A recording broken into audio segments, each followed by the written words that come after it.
Hey, ideators and entrepreneurs, CUNY Startups here. Welcome to CUNY and Beyond, the podcast dedicated to helping aspiring entrepreneurs through storytelling. We're excited to dive into the entrepreneurial endeavors of CUNY students, alum, and bonus entrepreneurs who are willing to share their valuable insights with you. Join us for today's show. Hello, everyone, and welcome to CUNY and Beyond. I'm Gail Yancosek, your host for today, and joining me is a friend and a co-mentor of mine, Craig Abbott. Welcome, Craig. It's nice to see you. Good morning, Gail. We do these programs, and we talk a lot with young people, students who have taken on the big task of either trying to start their own business or have started it. And one of the things that always comes up in every conversation is that the role that the mentors for them have played. So I thought it would be interesting to hear the mentor's perspective on this. So my first question to you is, how do you feel your involvement helps these, and primarily we're talking about young people here. So how do you think the mentors help young people in this process of going kind of from paper to product? So, great question. And let me just say that, as a mentor, as well as the mentees, every situation is slightly different.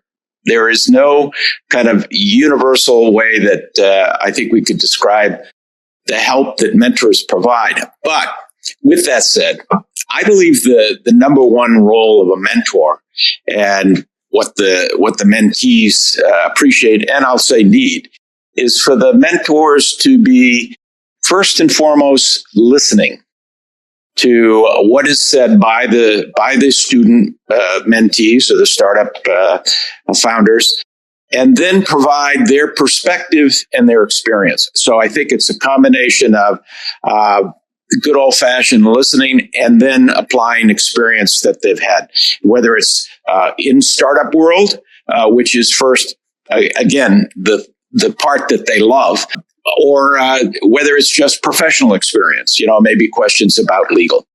It's interesting. You and I have mentored together over several years. And one of the things I always say at the beginning and occasionally throughout is that we as mentors are here to guide you. We're not here to tell you what to do. We're not here to say, do it this way or that way. And I think you alluded to that a little bit in that we are their, spirit guides, I guess, in the sense that the hardest thing as a mentor for me was always not doing the work for them when I started out. It was not jumping in and making it easy and saying, oh, don't do that. Do you find that you have issues with really, or have you conquered that, wanting to jump in and say, you're on the wrong path?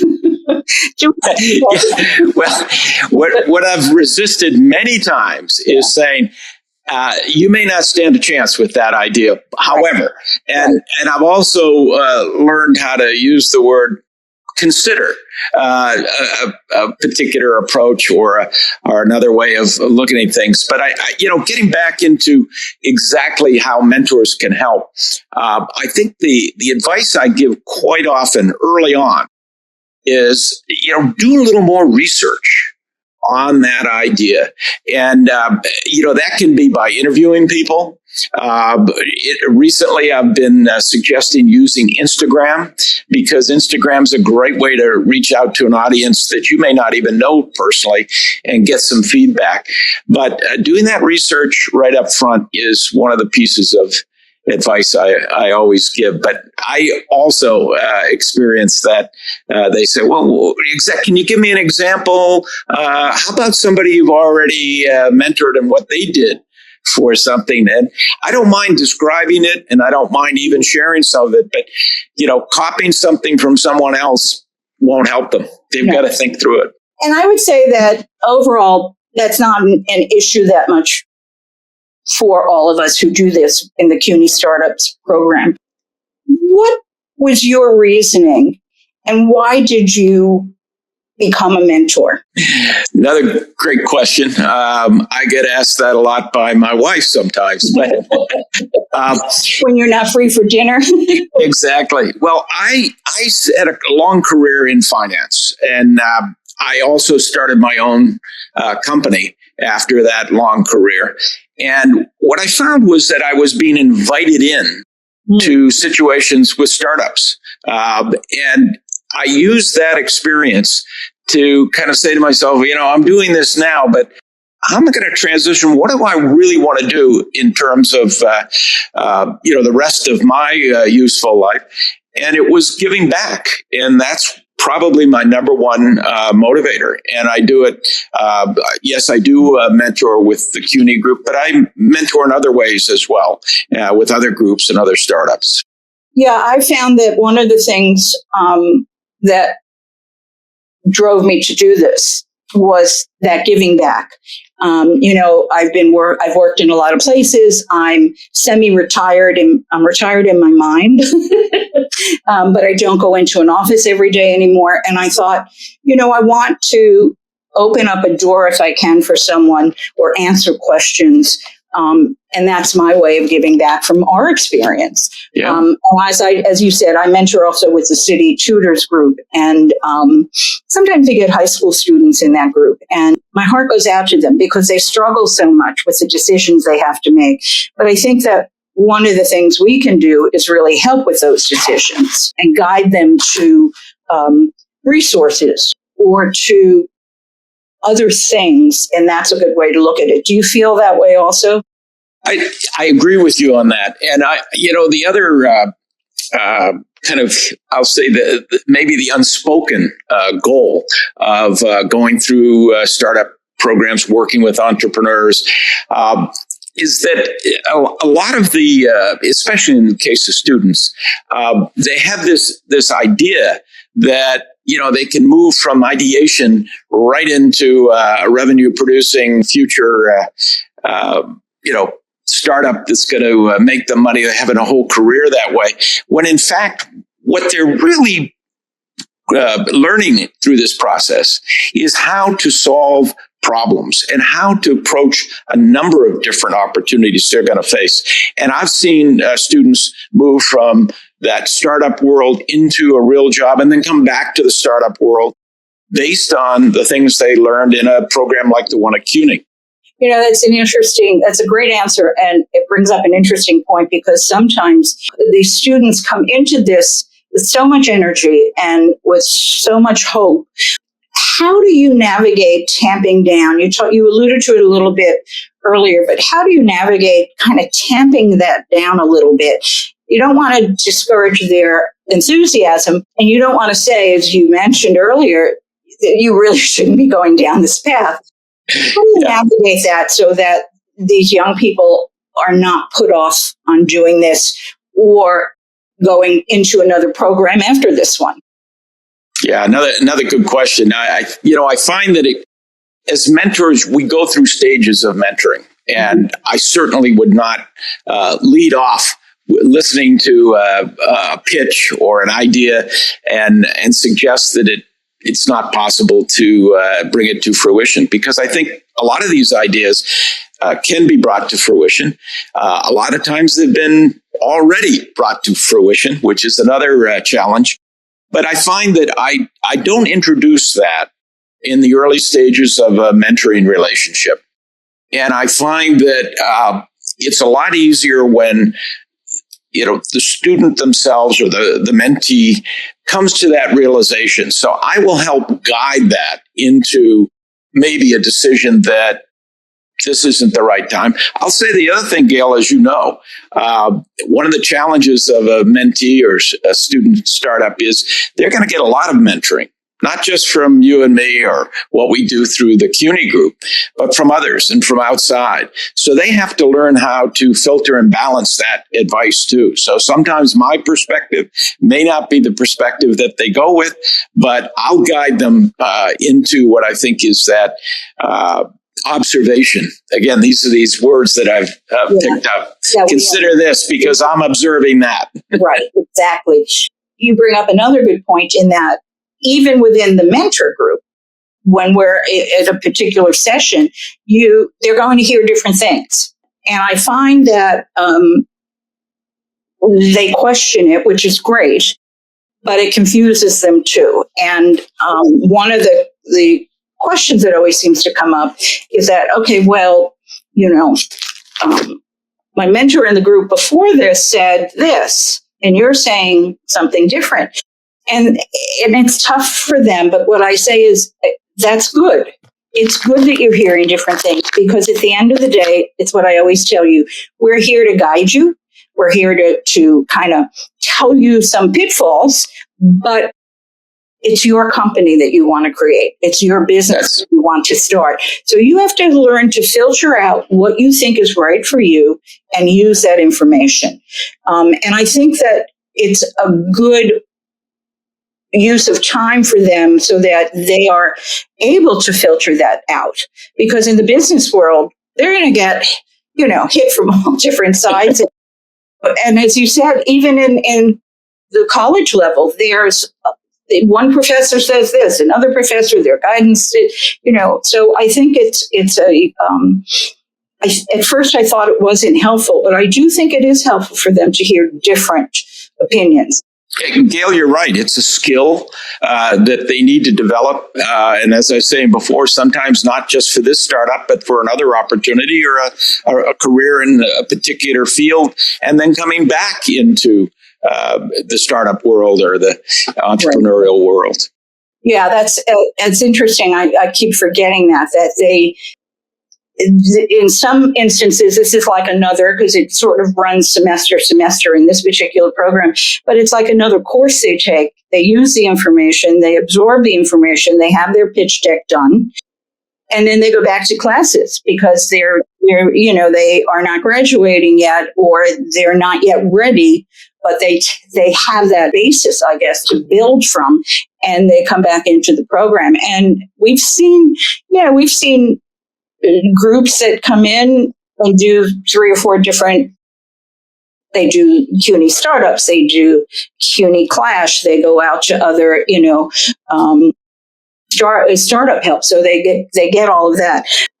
Have you had, this is putting you on the spot a little bit, so don't have to mention who or what, but have you come across someone who just came up with the most amazing product to develop, or business to develop? I would say every year there's always a team there with a bright spot. And, this gets back to why do certain startups succeed and why some others don't. And it's sometimes it's a mindset, but in each instance, it's the ability to continue, in other words, perseverance, and listen to the little things as well as the big ideas.